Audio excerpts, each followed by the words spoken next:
Thank you for joining us for the Sweet and Sassy Show podcast. This is episode 14. I am Jen Carpenter, Secure and Savvy Solutions, and I have with me my amazing friend, Molly Lowe, LinkedIn Business Queen. She's wearing her Mariah Carey shirt today. 'Tis the season, and I believe the first or second video we recorded together, she had her Mariah Carey shirt on. So, 'tis the season. Good to see you, Molly. Thanks for having me. And yes, okay, I'm not going to even try it because that's scary, but I do want to say it's time because it is time. So it is the season. Do you want to tell us about anything new and exciting in your world of coaching? Yes. So speaking of which, with the holiday season, I just today actually did a LinkedIn Live event called Merry Coachmas, where yes, it was a live event. At one point we had up to 12 people join live. It was so cool. And it was more of just like celebratory vibes. It was, what words do we have to reflect on for 2024, moving into 25? I think it's always a wonderful time of the year to just reflect and celebrate. So it was fun. Awesome. Darn. Sorry I missed that. Didn't All I good. seeing it, so I'll have to stay in the loop more with your awesome events. All good. So we're talking about money mentality today. So money mentality shifts as an entrepreneur and a parent. Molly and I both came from the corporate world going into entrepreneurship, and we're also both parents. So it's what we talk about tends to reflect upon where our upbringing came from when you're talking about mindset and mentality, whether it's money or not, and then how we also choose to raise our children in this world as entrepreneurs and parents. So, the first topic that came to mind for me was really this shifted for me a couple years ago when I got very serious and I hired my first coach was scarcity versus abundance. The fact that I didn't even really know when we talk about a victim mentality, that's a scarcity mindset. I didn't really know what that was or the fact that I was living in a scarcity mindset. The thoughts of, you'll never have enough money, you'll never make enough money, there will never be enough money to have all of the things you want and need. Um, so what I had to learn to shift that was I use quite a bit of my mantras and affirmations when those silly thoughts come in. Obviously we'll talk a little more about exploring where those thoughts come from. Um, and you can get pretty deep with where that stuff comes from too, whether it's family or relationships or whatever. Even identity of like who you are as a provider as well. Um, so I have a mantra that I use that basically is I expect and accept money and abundance to flow easily to me because we tend to think that making money is hard. What we tell ourselves is what we get. So with anything, if we tell ourselves something is difficult, it is difficult. So making it simple, like I can provide everything I need for my family, myself, my children, telling myself that I have what I need, I have the basics, and the fact that the money's not there yet, it's not in the bank. It's not in the bank yet. Basically, that it's flowing to me. I'm going to attract what I want. I have to remember that I'm going to attract what I want. And I've seen that in abundance in the past couple years when I did begin to shift my mentality. Then we open up space and allow more of that to come our way, whether that's opportunity, relationships, or financially. When you really start to think and believe differently, I say that turns into knowing. Knowing is a completely different thing. So, um, I've seen that continue to shift the more and more I remind myself and fend off those other undesirable pre-programmed thoughts around money. So those are some of the little mantras that are helpful for me. I love it. I'm gonna expand a little bit. I love that you talk about flow, right? In the in the slew of different coaches that I've had the opportunity to invest with and partner with, I don't remember which one it was, but they all kind of say similar things. When we think about your money mindset, right? The word itself, currency, is tied in the word current. Current is a flow, right? Flowing of that money. Yes. And yeah, and I really do believe, to your point, that when we can understand, embrace, allow that sense of flow and currency to come through to us, right? Money really is just energetic. It's an energy, it's energetic alignment, it's vibrations, it's your frequency, right? Like attracts like. And so when you want to talk about that flow, 100%, I always remind myself currency requires a flow, a current. So where am I creating um, blockages with the flow of how I'm bringing in attraction into my life? And I absolutely love the part where you talked about the scarcity versus the abundance. It is, and I'll, you and I both, I don't know, we'll be the first ones to raise our hand to say it is still a work in progress for me, especially. Yeah. We didn't just figure this out and now there's no more work to be done, right? I think to your point where we'll get there is there are some money mindset stories that we have to unlearn and reprogram. And it takes time. It takes almost there's this component of acknowledgement, like thank you mindset, thank you for that reminder of feeling worried about this bill or whatever. Okay. And it's not making it wrong or feeling guilty or embarrassed about it. That helps to make that shift a little bit easier. So with anything, practice is what helps you get there. So I love that you talk about that shift, the abundance, and the flow. Awesome. Thank you. And we can kind of go into the next topic with money stories, like how we grew up with them, but that made me think about when what you're talking about. Um, as far as abundance goes, not just financially, but growing up with the stories and the way I was raised, my dad actually was an independent business owner.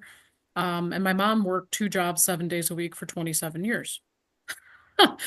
Um, the abundance piece, not just financially, but learning that I was worthy and deserving of greatness and abundance was a huge shift that went with that. It's one thing to grow up and live simply. We weren't extremely wealthy, but we weren't poor. But we lived simply. And I've always just lived very simply. And so still, I do live simply. I don't have extravagant things. I don't really want extravagant things. When the time comes, if I want something extravagant, I'll make it happen. Um, but it's the abundance piece of believing that you're worthy and deserving of greatness. Um, that was a really big shift. Like, I don't want to be seen as bougie, but I also deserve nice things. Nice things. It's okay to be simple, but it's also okay to tell yourself, hey, not in a self-sabotage sort of way, financially spending money that isn't necessary to spend, not in a smart way, or not in not a non-smart way, whatever. The fact that you can shift your mentality to know that it's okay to have some nice things or save your money for nice things and have a plan and make it happen. That was a big thing. Like, for example, my boyfriend bought me these second stud earrings a few weeks ago, and it's also that trust and allow. I'm in a jewelry store, and he just says, "Which ones of those do you like?" And I'm like I'm not used to that. You know what I mean? Yeah. For my birthday or Christmas. And I'm thinking to myself, I don't want him to buy that. I don't need those. And I was like, oh, I really like those a lot better. And he goes, we'll take those. And I'm not something I'm not used to, for one, not just in relationships, but the mentality behind it of, yeah, it's okay to allow someone to buy you some really nice earrings for your birthday. You're deserving and worthy of that, as an example. But yeah, so as far as stories that I grew up with, still think, even though it wasn't intentional, because a lot of this is subconscious, the living simply sort of thing became, um, I think it contributed to some of the scarcity, like save your money, pay your bills, do this, do that, but also, don't spend too much either. You know what I mean? So I haven't fully identified exactly all of that, but it's just, living in a simple way growing up kind of can contribute to that scarcity as well, is what I'm getting at. Absolutely. And happy belated birthday, Thank Jen. you. I You appreciate it. deserve it Thank so you. much. Yeah. I think there's that component, and in hearing you say that, it's almost as if, to your point, for me, first gen entrepreneur, my parents, right, were immigrants to the United States, Yes. they envisioned success for me as getting a college degree, buying a house, getting married, having a bunch of kids, white picket fence, and what they deemed as stable employment, which would be in corporate. Just go and get a job, stay there for 20, 30 years, and get your retirement, call it a day, retire, and then, do all the things, right? And so, what you were saying of that simple life is similar in that it's a filter, right? I grew up with living my life, and that money story that was given to me was a filter of how I made decisions in my life. Oh yeah, totally. Yeah, yeah. So to your point, it's like I remember, oh my gosh, I remember the very first time I invested in a high ticket business coach. And I felt so much guilt. The things that were going through my mind was, one, am I being irresponsible? Number two, I've got three kids. They need things. I could be using this money, right? And I want to say I invested 4K, okay? Could take this 4K, sign them up for all of their extracurricular things. That could be all of their hot lunch, but all the things. And I remember going into a fetal position in the corner of my office, literally that corner there, and crying, literally breaking down. And my husband comes and he's like, "What is wrong? Are you okay?" And I just bawled in his eye or in his shoulder, and I said, "It just feels so wrong for me to use this money for me, you know?" And it was through that filter of growing up as the eldest of five children, and my mom and my dad, and like my mom never. I remember her telling me a story that she had one outfit that was like a decent outfit that she would wear to all special events. And she's like, I wore that for like 3 to 5 years. I don't remember how long because we had all you guys, so I didn't spend any money on me. Those are the things that, even though I know she meant well by telling me that, that set the tone of that mom guilt that I had significantly, right? And so it became a life filter, a filter in which the decisions that I made had to go through that filter first.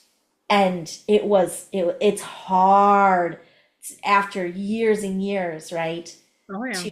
To understand that filter wasn't set there intentionally by mom, and that I could remove the filter and it's okay. So Yeah. I so resonate with your story of simplicity. And so yeah, that's what I'll share on my side Well, here. and I'm glad that you actually brought up kind of where you came from in corporate as well. So I'm just going to briefly touch on it because I did the same thing of I've been doing my PT career for since I was 21. So I went to college 3 years, no debt from college whatsoever. Started off making decent money at age 21, and I've been a therapist for 19 years. I'm down to 2.5 days a week. So I did all of that too, and as many other people have that are probably watching this, did the whole, have a stable career, all of that. And so my family today still, they believe in what's possible for me, but it's still foreign to them that I could completely, fully be an entrepreneur, doing the crazy things that, seem crazy to other people, but not us. Um, just the fact that you talked about that whole history alone, I wanted to touch on that. So many people that are listening are coming from that and stepping into their power like you and I, and it is possible to take control. And that's to the abundance piece. There was somewhere I was going with this. Um, Not fitting the typical mold of that identity that you have to follow that path. And so that shift alone is stepping into abundance, going from taking control of your life and stepping out of the corporate world to be an entrepreneur. That's fully embracing abundance, that you can create your reality. You can create a limitless potential and limitless income. Um, that alone is a big piece of it, I guess, is was what I wanted to touch on.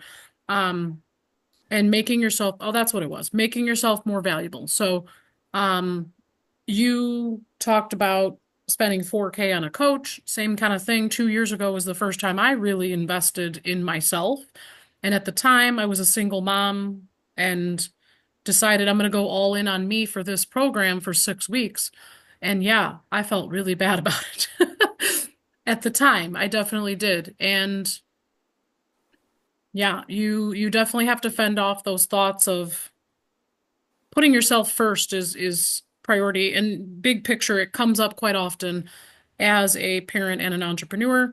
There are still days that, you know, I feel that maybe I'm not giving my kids enough attention, even though I'm doing what's best for me. Doing what's best for me physically, mentally, emotionally, and for my business.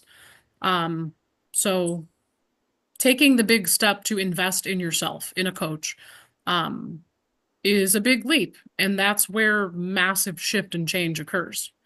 And when you think differently, that's when the abundance all flows to you easily, more easily. So just very much resonated with what you said when you told that story, is my point. Um, and it continues to shift that identity over time, and it doesn't change, or it doesn't, like you said, you're not just done. You're not like, oh, we're good now. No, it comes in and you have to keep um growing that mentality that you're worthy and deserving of greatness and abundance. So, making yourself more valuable. Jim Rohn talks about making yourself 10 times more valuable. So, whether that be new skills, expanding your knowledge, whether that's reading, hopefully not spending too much time researching unless it's in your personal time and you enjoy it. Um, Making you more capable and valuable um, to do what you're doing in your business. So, um, however you choose to do that is extremely valuable. The outcome and the results are much more massive than that dollar amount, I guess. And so with that, if you want to touch more on investing in yourself, even though we kind of talked about it, the next part was talking about going into business, and this as being such a risk for how others view it, for being an entrepreneur. So if you want to kind of touch on those things, and then I'll go from there. Absolutely. That was the biggest, one of the very many big things that I had to overcome from a shift of a mindset perspective. Because, again, being a first gen entrepreneur, nobody around me, I had no one around me that even remotely understood, even if they wanted to say, yeah, this is a great idea, right? And everyone was like, I don't know, that's a huge risk, Molly. I mean, you got a mortgage, you got a car note, you got 3 kids, you got 2 dogs, have to put groceries on the table, et cetera, et cetera. Are you sure you want to do this? And remember too that many of us aren't, it wasn't like my career, my 20-year HR career was broken. I just knew that that was not my forever. And so, to walk away from something, it wasn't respectfully, and I say this with so much empathy too, and love and compassion. It wasn't like I was laid off. So it wasn't like, God or the universe made something happen. Uh-huh. My career was actually working really well. It was actually, I just recently got promoted, and then a month in, I quit. So it wasn't like it was a bad thing, but it Mhm. was shifting, and a couple things. Number one, shifting the verbiage of it's such a risk to I'm betting on myself. I'm going all in, right? Like think about, and of course my brain goes in analogies. Like think about you just feeling so incredibly lucky in Vegas. and you take all your chips like all in, baby. I'm going all in because Yeah. you feel like nobody goes all in unless they're feeling lucky, unless they're like something's in the air. I know my luck is here. That's when you go all in. And I feel like that was that moment where I had to shift from, oh yeah, this is scary, to I'm going all in, baby. I'm putting all of the chips in on in, and I'm going to bet on myself, and it's gonna be great, or I'm gonna learn from it, right? I'm like, well, at least I went all in. And then Yeah. the second, yeah, right. The second part of me having to really understand that was that I was seeking validation from people that would never respectfully ever be able to give me that validation.